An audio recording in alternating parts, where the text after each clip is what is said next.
Good morning mga boss. Yan, magluluto naman tayo nga ng pininyahang manok. Ang request ng ating mga boss. Tara, let's go. Let's start. Mga boss, ito na yung ating manok. Lalagyan natin siya ng juice ng pineapple. Higit lang natin ito mga 15 to 30 minutes. Yan, mix lang natin ng konti. So yung mga boss, gagayatin natin itong bawang. Sunod naman natin ito uyas. Lalagyan rin natin boss na bell pepper. Susunod naman natin itong carrots. Lalagay rin tayo mga boss ng kaunting kamatis. Ilalata natin ito ng lata ng pinya. So yung mga boss, listo na yung ating mga ingredients. Atin ang igisa. Let's go! Atin ang mantika. Lagyan natin itong bawang.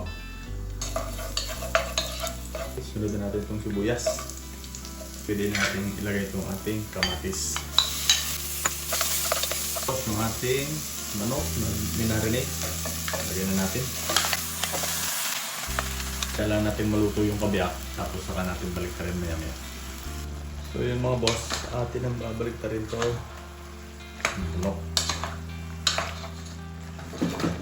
So yun mga boss, ilalagay na natin ito yung juice ng pinya. Lagyan lang natin ng kaunting asin at paminta. Natin tatakpan. So yan boss, okay na ang ating manok, medyo luto na. Lagyan na natin itong carrots at red pepper. Sama na rin natin itong pinya. Haluin lang natin ng konti. Halagyan din nga pala natin itong gatas. Pwede rin yung gata. Haluin lang natin ng konti. At takpan.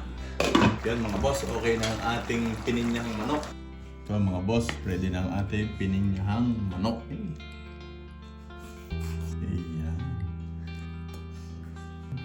Pwede na mga boss ang ating pininyahang manok.